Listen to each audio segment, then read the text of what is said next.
Welcome to Topic 1.1, Developments in East Asia. The essential question: how did developments in China and the rest of East Asia between circa 1200 and circa 1450 reflect continuity, innovation, and diversity? The big picture for Topic 1.1. The Song dynasty in China, 960 to 1279, was the leading example of diversity and innovation in Afro-Eurasia and the Americas during the 13th century. China enjoyed great wealth, political stability, and fine artistic and intellectual achievements. Neo-Confucian teachings supported the government and shaped social classes and the family system. In addition, China developed the greatest manufacturing capability in the world. However, the spread of Confucianism and Buddhism might be the most enduring testimony to Chinese influence. Topic number 1, government developments in the Song dynasty. What's the big idea? The Song dynasty replaced the Tang in 960 and ruled for more than 300 years. They lost control of northern lands to invading pastoralists from Manchuria, who set up the Qin Empire. Although the Song ruled a smaller region than the Tang, their reign was prosperous and under them arts flourished. Subtopic A, Bureaucracy. Got 3 takeaways for you. China's strength was partially the result of its imperial bureaucracy, a vast organization in which appointed officials carried out the empire's policies. This bureaucracy represented a continuity across centuries and dynasties. Under the Song, China's bureaucracy expanded and strengthened it early on. Subtopic B, Meritocracy and the Civil Service Exam. Takeaways. One of Emperor Taizu's great achievements was that he expanded the educational opportunities to young men of the lower economic classes so they could score well on the civil service exams. These exams were based on knowledge of Confucian texts and could offer upward mobility for a young man looking for a job within the bureaucracy. Because officials obtained their positions by demonstrating their merit on these exams, China's bureaucratic system was known as a meritocracy. However, by the end of the Song, the bureaucracy had grown so large that it contributed to the empire's weakness. The cost of this oversized bureaucracy began to drain China's surplus wealth. The civil service exam, I believe, still exists. Like, my dad took this. You know, the Fort Street Post Office in Detroit, off of Trumbull. It's like Trumbull and Fort, behind the school. He got out of the U.S. Navy, and he had to take a civil service exam to get that job. And he had to get a certain score, to be considered. The idea is that it's based on your merit. That's why they call it a meritocracy. Not because you know a guy, not because you're related to somebody, not because what family you come from, whatever. Based on your merit, you can have access to a good job, and this will offer upward mobility. Okay, topic number 2, economic developments in post-classical China. The big idea. The flourishing Tang dynasty had successfully promoted agricultural development, improved roads and canals, encouraged foreign trade, and spread technology. Make sure you're checking out these maps. I got 10 takeaways for you. These accomplishments led to rapid prosperity and population growth during the Song dynasty. The Grand Canal was an inexpensive and efficient internal waterway transportation system that extended over 30,000 miles. Expanding the canal enabled China under the Song dynasty to become the most populous trading area in the world. Although gunpowder had been invented in China in previous dynasties, innovators in the Song dynasty made the first guns. Sometime before the 11th century, Champa rice, a fast-ripening and drought-resistant strain of rice from the Champa Kingdom in present-day Vietnam, greatly expanded agricultural production in China. Got 10 takeaways. This is the 6th one. The rice and other strains developed through experimentation allowed farming to spread to lands where once rice could not grow, such as lowlands, riverbanks, and hills. In some areas, it also allowed farmers to grow 2 crops of rice per year, a summer crop and a winter crop. During this time, China made agricultural progress that produced an abundance of food. An abundance of food led to population growth. In the 3 centuries of Song dynasty rule, China's population increased from around 25% of the total world population to nearly 40%. So there's a lot confusion on a couple things here. I just want to take a proactive approach. The thing with gunpowder is not invented during the Song dynasty. It was invented before. The Songs are the one that invented the gun to use gunpowder for that purpose. Gunpowder originally was just for like ceremonial occasions, like fireworks, right? It was during the Song dynasty that they said, hey, we can kill somebody with this, right? We can use this in battle and war. And Champa rice, big topic with the course and exam description, comes up a lot. It's not that the rice was that great. I mean, I don't know. I never had any. Maybe I should make someone bring it in, but it has nothing to do with the taste or the texture of it. It's what made Champa rice so significant was, one, it could grow in areas where you couldn't really grow a lot of stuff. It was a very durable crop. So you had, land where it was hard to grow anything, but man, you could grow Champa rice. So you got, one, that's more money because you got more area you can use to grow it. The other amazing thing about it, instead of just pulling one crop, it grew so quickly and abundantly, you could grow 2 crops, right? So those 2 big reasons, more rice, more money, and you talk about a continuity over time. Almost any time you see an abundance of food somewhere, it's going to lead to a population growth. Subtopic A, manufacturing and trade. What's the big idea? Industrial production soared, as did China's population. China's discovery of black earth coal in the 4th century BCE enabled it to produce greater amounts of cast iron goods. I got 9 takeaways for you. The Chinese later learned how to take the carbon out of cast iron and began to manufacture steel. Under the Song and earlier than in Western Europe, China experienced proto-industrialization, a set of economic changes in which people in rural areas made more goods than they could sell. Artisans or skilled craft workers produced steel and other products in widely dispersed smelting facilities under the supervision of the imperial government. Artisans also manufactured porcelain and silk that reached consumers through expanding trade networks, especially by sea. Porcelain was highly desired because it was lightweight yet strong.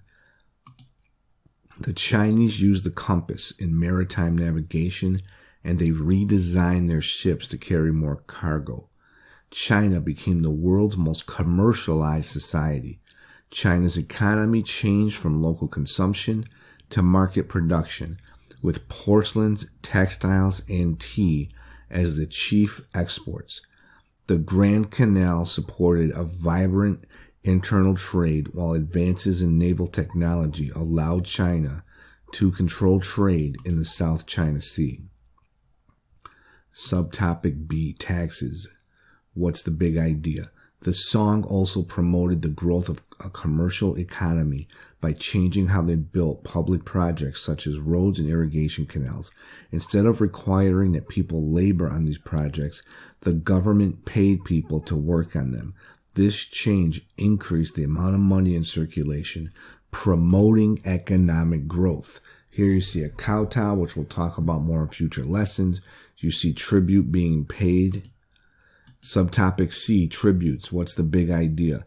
Another source of income for the government came from the tributary system, an arrangement in which other states had to pay money or provide goods to honor the Chinese emperor. It's like the old school shakedown.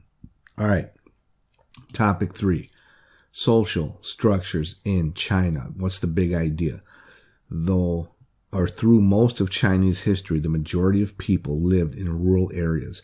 However, urban areas grew in prominence in the productive period. I got 1 takeaway for you. At the height of the Song dynasty, China was the most urbanized land in the world, boasting several cities containing more than 100,000 people. Subtopic A, China's class structure.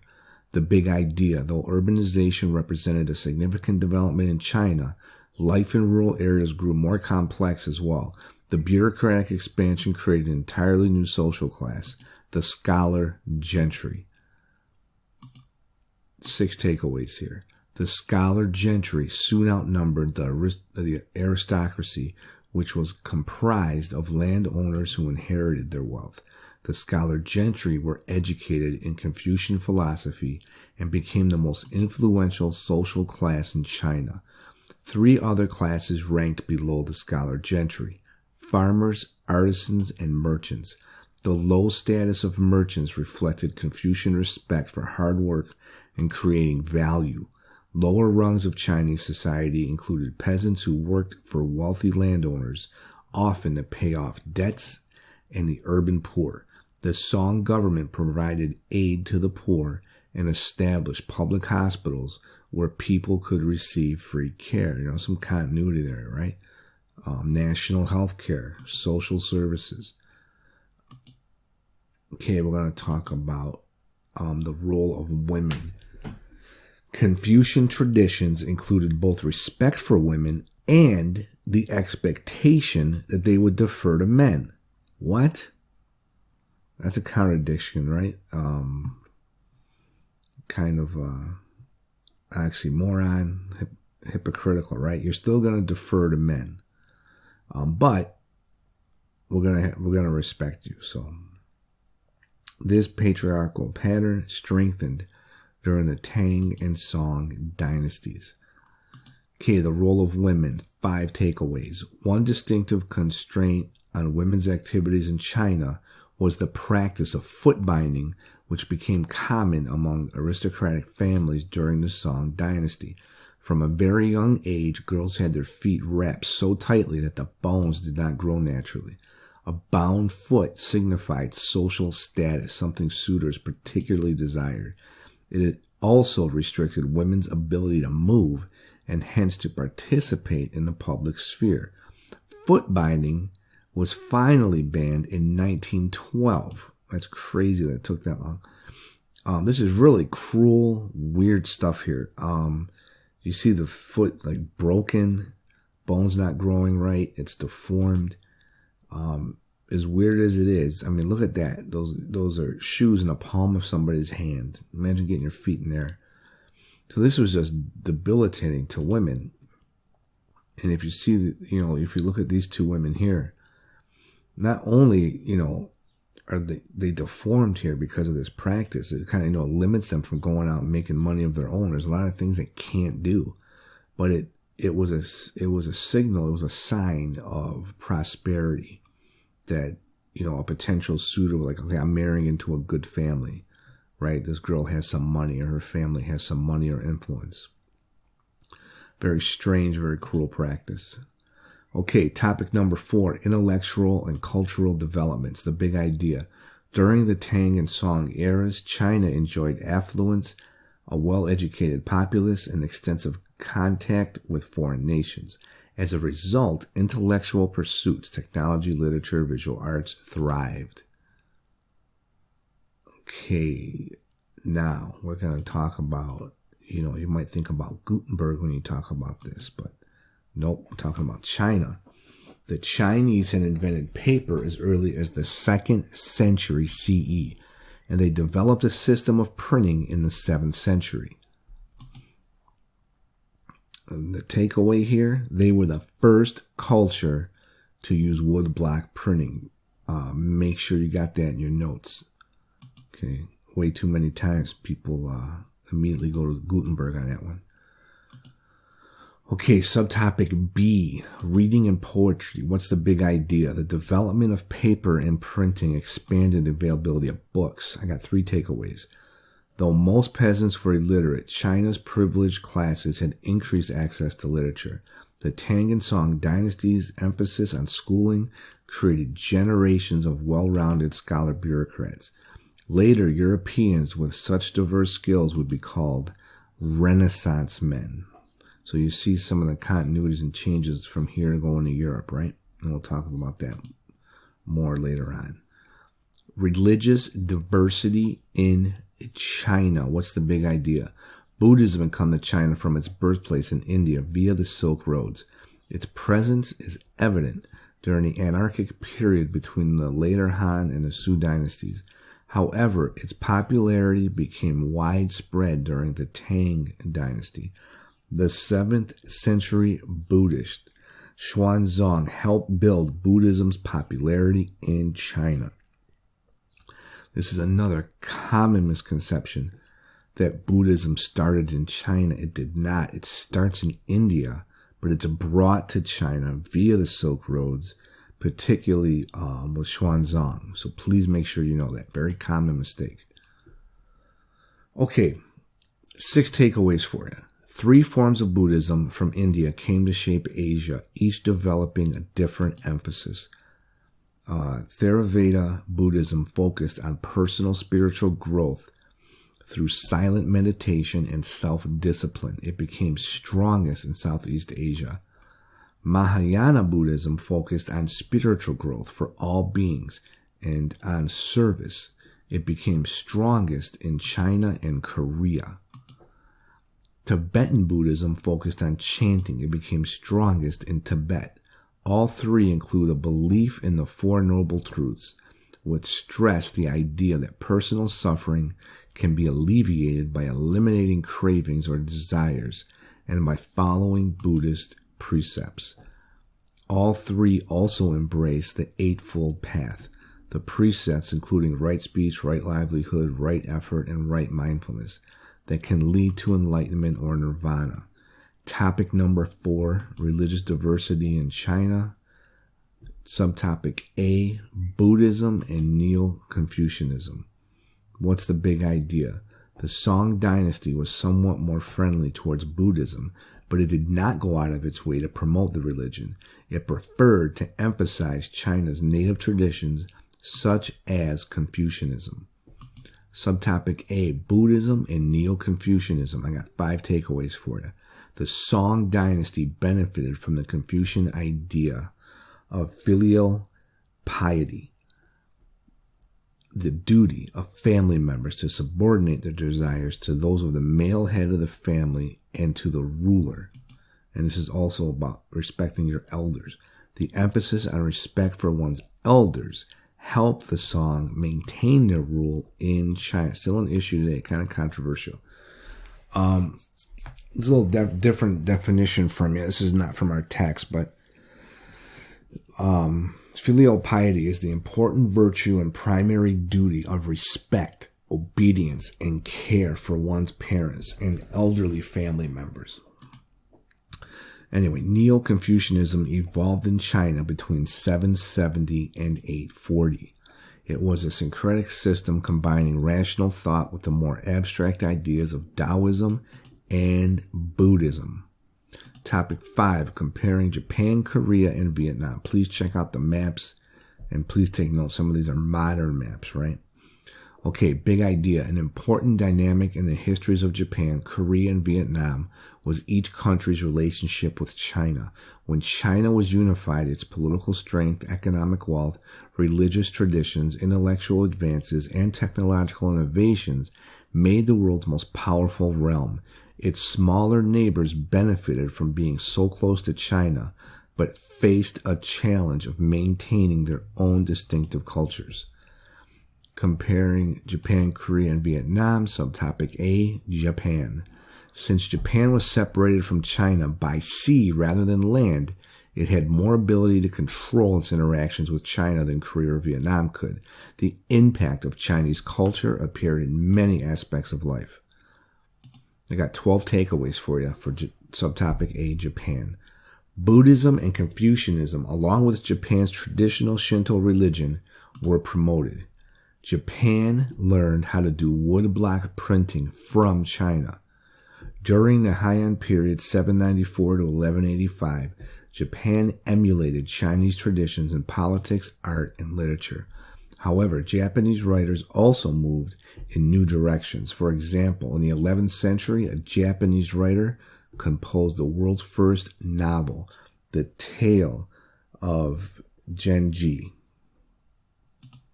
For hundreds of years, Japan had been a feudal society without a centralized government. Landowning aristocrats, the daimyo, battled for control of land while the majority of people worked as rice farmers. Japanese feudalism was similar to European feudalism. Both featured very little social mobility, and both systems were built upon hereditary hierarchies. In Japan, peasants known as serfs were born into lives of economic dependency, while samurai were born into their roles as protectors, and daimyo were born into lives of privilege. In Europe, the three groups were serfs, knights, and nobles. The daimyo became more powerful than the emperor or the shogun. Bushido was a code that stressed frugality, loyalty, the martial arts, and honor unto death. Hit pause, check out this pyramid, you'll see the hierarchy. And I know the emperor is on top, but the emperor was more of a figurehead compared to the shogun. The shogun kind of actually ran things. Okay, subtopic B, Korea. Korea's location gave it a very direct relationship with China. But again, please mind the map. The countries shared a land boundary, and China extended both the north and south of Korea. 5 takeaways. Korea emulated many aspects of Chinese politics and culture. One important difference between Korea and China was that the landed aristocracy were more powerful in Korea than in China. As a result, the Korean elite were able to prevent certain Chinese reforms from ever being implemented. For example, though there was no Korean civil service examination, even though there was, it was not open to peasants. So this is different. This isn't giving upward mobility. Thus, there was no truly merit-based system for entering the bureaucracy. So not the same as China here.